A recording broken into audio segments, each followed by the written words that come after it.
Hi, how are you? How are you doing? Can you introduce yourself to the audiences? My name is Aris. I am 29 years old. Don't look it at all. I'm from Dominican Republic originally, but I grew up in Antwerp, Belgium. I'm a designer and model, I guess. Go. Yeah. I don't dance, I work. I don't play, I slay. Hips, My nails, hair, hips, heels, nails, hair, hips. That's why you should be shouting. Hi, I'm Kane, I'm 30. I'm older than her by 1 year. Yeah. And a photographer. And her I'm a assistant. photographer. Different like that too. Where did you find him? Here in Vietnam. Yeah, he me. found me. Well, I stole her hat and then I ran after her and then So that's how they met. Our show like about LGBT community, and this couple is just what is related to our Yeah, show you guys look really like about this a perfect couple right now. Yeah. I think for us, mainly it was that my first sexual experience was with a girl, and it was interesting to talk about queer culture with Kane because like, I identify as like I fall in love with whoever I fall in love with. Oh. I don't necessarily like I'm not full on gay or lesbian or even like I don't see myself as like bisexual. I see myself more as like whoever attracts you. That's the person you fall in love with. Pansexual, isn't it? Queer. Queer, Says that Yeah. it's queer, right? yeah. So I'm queer. I deserve to be here. Yeah, good reason. So how about Kane?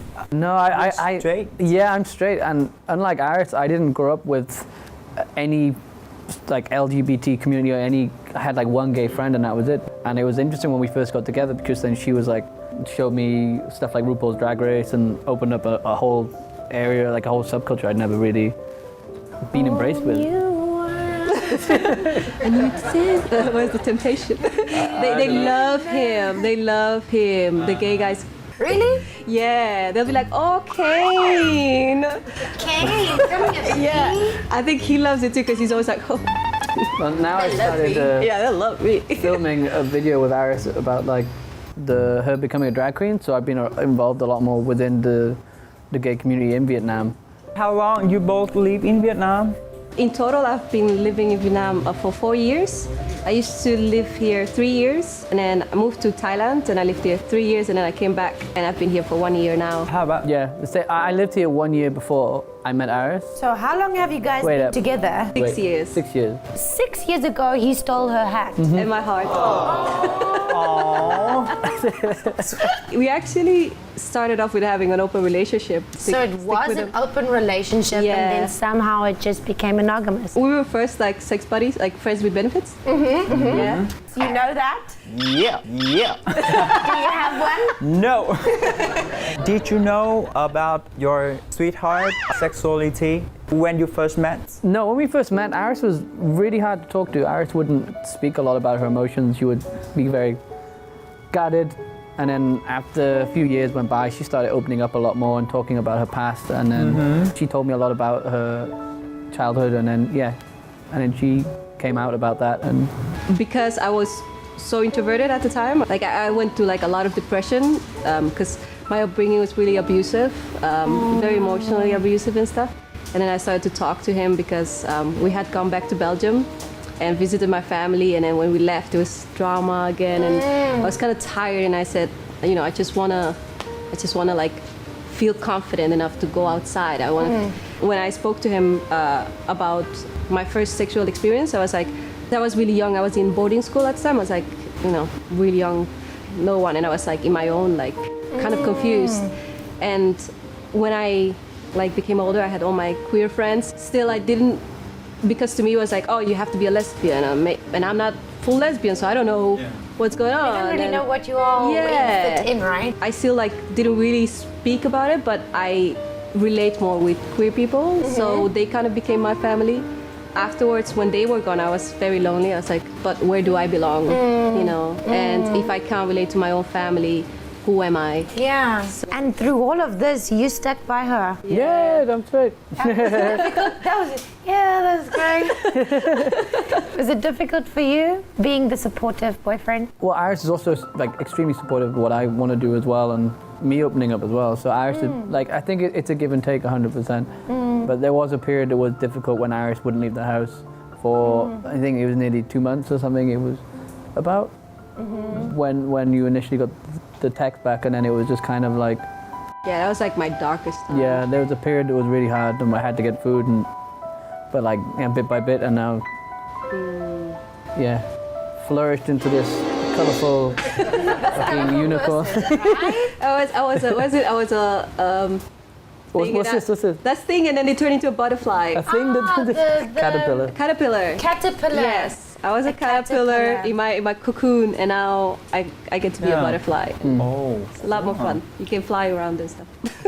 So what, if I may ask, what was the whole childhood thing about? Like what happened? For a long time, I actually had like a anger inside of me, because mine comes mostly from my mother, my grandmother. She had my mother when she was 13 years old. She was also kicked out of her house because she got pregnant so young. So she was stuck with her child, and she kind of turned her anger towards my mother. And then she ended up having like 8 more kids or whatever in Dominican Republic. So my mother grew up kind of, Angry woman. Yeah, angry. And she moved out of the house when she was 16 because she got pregnant with my brother. And then the chain of destruction just continues. So you have an older brother? I have 3 more siblings, and we all, it's very like hard because I talk to one of them now because of my family situation. I think kind of like in Vietnamese culture, in Dominican culture is the same, like you stick to your family and you don't question your parents, you don't question the structure.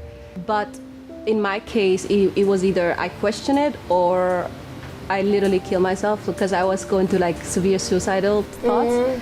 And I was like, I can't, like. When was that? Like what age? It was 4 years ago.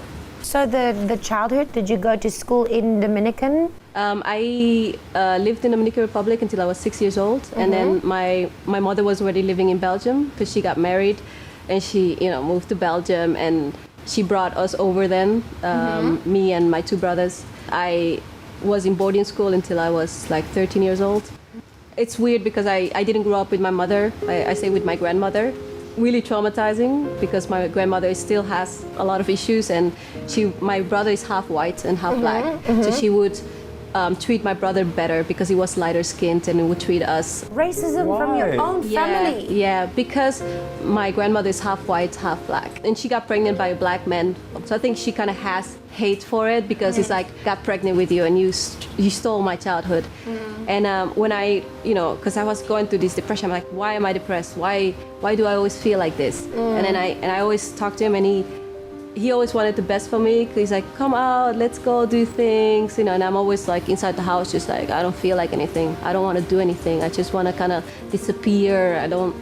And then after I educated myself, I got a tattoo, like a little tattoo, my only tattoo. Yeah. And it says, I'm singing in the rain. When I got that tattoo, I posted it on social media. And first thing, I got a message from my mother that said, you are dead to me. And if I die, don't come to my funeral. And for me, that was it.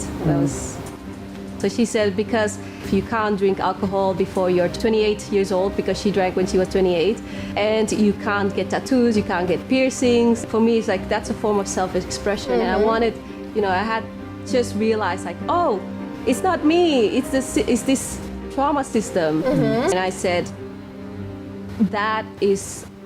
you're literally stabbing my heart. And how can you deal with it?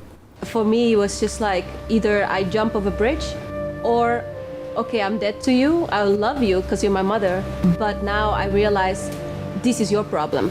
This is not my problem, because this tattoo represents something different to me. It represents my freedom and me taking my life back. And then I cut all contact. I went block. on social media, and I told him I blocked her. I don't want anything to do with it, and I'm gonna try and live a good life for me. That is 100% what you should do. But it's hard. It sounds beautiful in theory, but I've been working on myself for 4 years, and I feel like I've only made a little progress. It is interesting when we look back at the tattoo was literally the full stop of okay, no contact anymore. Iris would tell me about her upbringing, and then the tattoo and then the message was literally okay, she's done. It's hard after that for you, I think, but then after that you just skyrocketed. In my family structure, it was like, how dare she block her mother? How dare she, cut the contact. Yes, how dare she? You don't do that to your mother. Yeah. But nobody stopped and thought, but how do you feel? How do you feel? The last contact I had with all my family members was, why aren't you talking to your mother? Everybody's basically coming at me when all I did was defend myself. I didn't say anything bad to her. I didn't, and I was like, well then, until you guys fix yourself and you understand that we all have a right to a voice, then I can't talk to you either. So I was like, I deleted the group chat and I just decided I wanna see where my life can go. After I cut contact with my family, I made a video, my first ever YouTube video, and I just put on the camera and I was like, I need to just let it out. I need to talk. And I was just like this. And I just talked forever and I cried. I was like, I'm not gonna stop the camera because I need to let something out. And I let it out, I posted it, and then I had a lot of girls that talked to me like, oh, I have the same, like you, breaking that cycle made me actually feel like I'm not disconnected. There's a lot of people like me. There's a lot of people like us, man. Yeah. Thinking about your childhood, what were some key points that you could distinguish as being the most difficult things to get over? For me, going outside is really weird. But if I didn't have him with me or I wasn't with a group of friends, just leaving the house for me was terrifying. Why? Because I always felt judged by people. I felt like everybody was looking at me and I was like, I don't want people to see me. When you have 20 plus years of somebody tell you, don't wear this, don't do that, don't do that. And also the way I was brought up, my mother used to always tell me, you have no personality, you just copy your friends. What? What the hell? So I always felt like, maybe I am. You don't have, oh, I'm so sorry.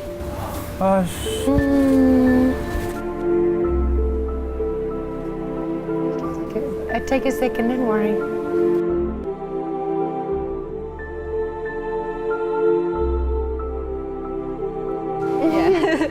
But Okay anyways, to cry it all out.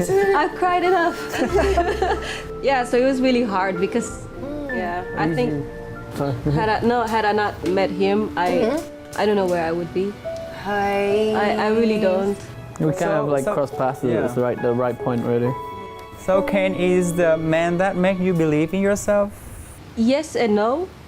I don't think so much he made me believe in myself. I think he just was the person that allowed me to just figure out myself. He was just there, and he's like, the first time actually when we just got together, I used to give people silent treatment. When if you have an issue, I would just stop talking or I would just disappear and people wouldn't hear from me for ever. He came to me and he was like, look, I really like you, but if you don't talk to me, I can't have a relationship with you. And for me, that was the first time somebody told me something that I was hard to hear, but it also made me he really cares about me. He really likes me enough to tell me what's wrong.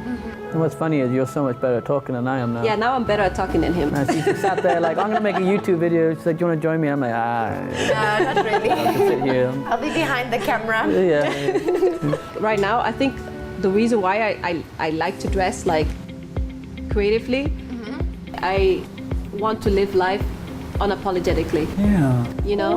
I don't want to. Hey, I'm gonna get goosebumps, huh? On the way here, people and I'm like, oh, whatever. And This is me. Deal with it. Yeah, exactly. Yeah. What about Kane? Now, does Kane have any problems? So many. I also have quite a low self-esteem. Like Iris has to literally kick my ass to do a lot of stuff. Like I grew up doing art my whole life, but I kept pretty much all my work to myself, or I threw it away. I was really, really self-destructive, especially with my own work. And then Iris is literally being Self-destructive with Yeah. your own work. yeah. That's his own design that he's wearing as well. Oh my This gosh. is with his own art on it. So I was like, he's so creative, you know, and it's sad to see somebody so creative and he doesn't see it. Not believing in themselves, Yeah. eh? Yeah, Iris has doubt. really, really guided me in like for a gazillion and one things. Like, We got at each other, you know. yeah.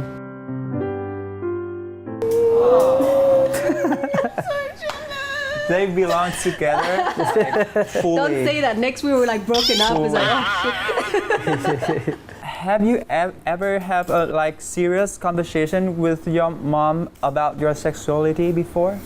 I never had the chance. Now I think of all the things that I wish I had with my mother. Like I wish I had the conversation about sexuality.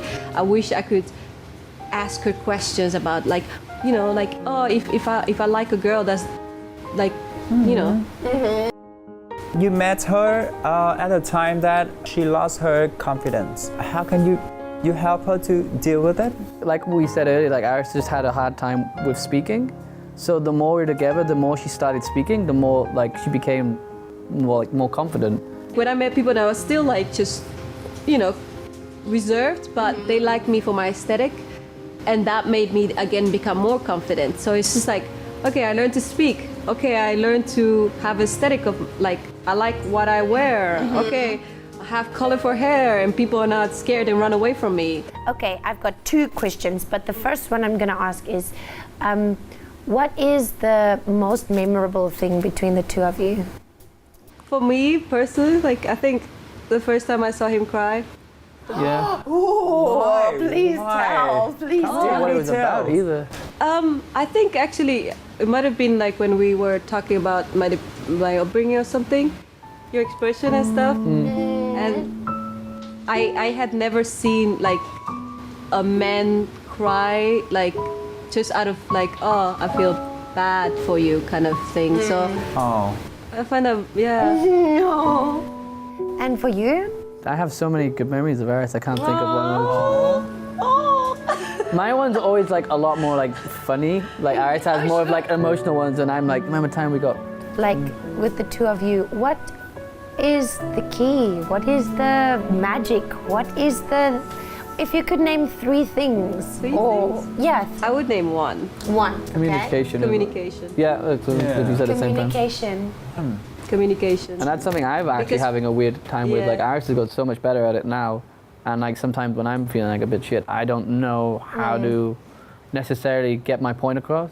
Whereas Iris is like, well, specifically, what is it you feel? And, and Iris does a little detective thing, and then she's like, well, you're probably feeling this because of this, and then I'm like, oh, okay. But also, like, if there's an issue, we normally talk it out. Because if you can talk to somebody, you grow to love them more. You learn about them, you learn about yourself, you learn about, oh, we have a problem, how do we solve it? Everything comes from communication, I think. How about you? What do you think is a key in a true love relationship? I have no love experience because I never had such a lovely love like this. If I have many experience and it is good, I can have a good relationship like you both. But I didn't It have wasn't many easy though. experiences, It was though. years of was like Yeah. the first. It wasn't easy to start. Like we both had arguments like normal couples. Oh, you asked for like 3 things. Oh yeah, I need Three, two more. okay, I need two two more. Fancy hair. Fancy hair, okay, fancy hair. That's not true because I've had no hair. And You were Wesley stayed- Snipes for a while. I so- had no hair. And he still stayed- loved you. And he still, Yeah, yeah, so yeah, It's yeah. not the hair. It's not the hair. Not the hair. Must be something else. No, I think think- empathy. Yeah. Empathy. Truly trying to understand somebody. For me, the third one would be boundary. Oh, boundaries. So also knowing when to say, okay, yeah, maybe I'm empathetic and you're angry with me and I understand you're angry, but I don't deserve this. And if the other person has the same mindset as you, they will be like, oh, I'm sorry, I'm hurting you. Because then you both have empathy, right? So then it's like, oh, I'm angry. Oh, I'm sorry that I hurt you because I was angry. Let's talk about it. And then it goes back to the communication. And then it goes back into communication and, you know, just... That's how you help each other grow, like watering each other. Yeah. That's yeah. how. And then the vase gets thrown on my head. I'm joking. What's the worst thing that happened to you? Like what you did to each other? Why you so jealous like that? No, come on. She's trying to find the where's the crack? Where is the crack? Such a bad way to interview. I used to just like not come home because I grew up within the skateboard community and growing up skating, like sometimes you don't come home until like 4 or 5 a.m. And then Iris would be very like, okay, we're gonna have food tonight and, you know, watch a movie and stuff. And I'm like, all right, cool. And then I would come home at like 4. And then she would just be like, this was a long time ago now, but like it was still like the first year, she was just like, where have you been? I'm like, yeah, I've been out filming, skating, and drinking beer all night. And that was just part of the culture I grew up with. So for a while it was very hard for me to kind of be like, oh, you don't have to, you know, communication again. We were kind of contrast because I was too insecure to go outside and he grew up outside. So then we were like, okay, we're actually opposites. We're really opposite. Now I can see that that's what I needed because now I hang out with the skateboarders. Yeah, so now I stay the outside. skateboarders. They're such cool people. And they just embrace honest, each other. Good hearts. But I think that's also after getting more involved in his life, when you don't feel like you have a strong family, you will find a family elsewhere. You will create your own family. That's how it works. Yeah. I read a book that says you should move with your happiness. Happiness does not stay in one place. It moves. That's true. Do you have a question? I'm just curious that, do you know the differences about the LGBT community in your country and in my country, in Vietnam? In Belgium, it's weird because when I moved out of my house when I was about 16 years old, and I don't know if you know a lot about Antwerp, where I grew up. It's like a really old city, but really small, really, really small. Everybody literally knows each other. It's LGBTQ community is like tiny. Yeah, just a group. It's just a group. Back in the day, like we felt very safe. I felt very safe with my friends and stuff, but as soon as you left the club or a party or your friend's house, like my best friend is a super tall, gorgeous man, like model height. My friend was more feminine than me, so he was like, if you saw him on a picture, girls would be like, oh, he's so beautiful, and then you meet him, he's like, hey there. But when we used to like leave the house, then he got assaulted a lot. A bunch of guys would come and be like, hey, you, like, you know, you faggot, and they would like beat him always. And I was tiny, so it's like, you know, I can like swing, but what can I really do? So I feel like back then, like I saw that happen a lot in Belgium with my friend. Even like when we were in middle of the daylight, we were waiting for the bus to go to school, and somebody would just pass and like hit him and just keep walking, just for no reason. Well, for I guess a reason. Their reason is like, you make me feel uncomfortable, and I never experienced that in Vietnam. Ever? No. I never experienced that. I feel like here, people might be conservative, but they have respect for each other in that way that I don't know like how like deep into Vietnamese culture if it does happen, but at least from my perspective, I've never seen abuse happen on somebody just because they're feminine or because they choose to, you know, wear whatever they want to do. Like people just leave you alone. They might say something, but they won't touch you and stuff like that. I feel like the LGBT community, especially for foreigners here, is very safe. But I'm not so sure how it is for Vietnamese people. Some place like in the countryside where the education standard is low, this thing happen. Ah, really? Yeah. So you both have your future plan in Vietnam or somewhere? I would love to, like, ideally, in my perfect bubble, I would love to live and work between here and Japan. Yeah. I love Japan. That's both our So you have any message to share with the LGBT community? I love that the young people now, they're taking like the control a little bit and be like, no, we want the next generations to have more knowledge about everything. No more taboo topics. Exactly, no more taboos, no more like having feelings that you can't explain and stuff like that. So I love that direction. I guess for me, it's very similar to the skateboarding subculture. It does feel exactly like pretty much a similar. Obviously, it's a lot flashier, a lot louder than the thing. But it's basically the same kind of structure, like she said earlier about it. It feels like it's kind of more of a family unit. And so I guess my advice would be, if your family doesn't work at home, make a new family. Make a new family. For me, like I want to continue creating. Like I think for me it's very important because I just like started now doing like daily videos, just random with my phone and like talking of every day, just to get myself more like even more confident within myself, because I still have a lot of work to do there. So I want to do that and incorporate that with my creations and grow my fashion, my fashion line. And we've been working together on like a little series. We don't have it out yet, but because he's a great like filmer. Like he films with a VX. Oh It's like a skateboard That's camera. skill. The old camera. So still shooting tape. yeah, we've been like kind of having little projects between the two of us, and we just want to like bring that out, and yeah, it's just like film and create. And Okay, so this is the hard part where I have to say goodbye to you guys. And I'm really thankful for you guys sharing your story and making me incredibly jealous about how true your love is for each other.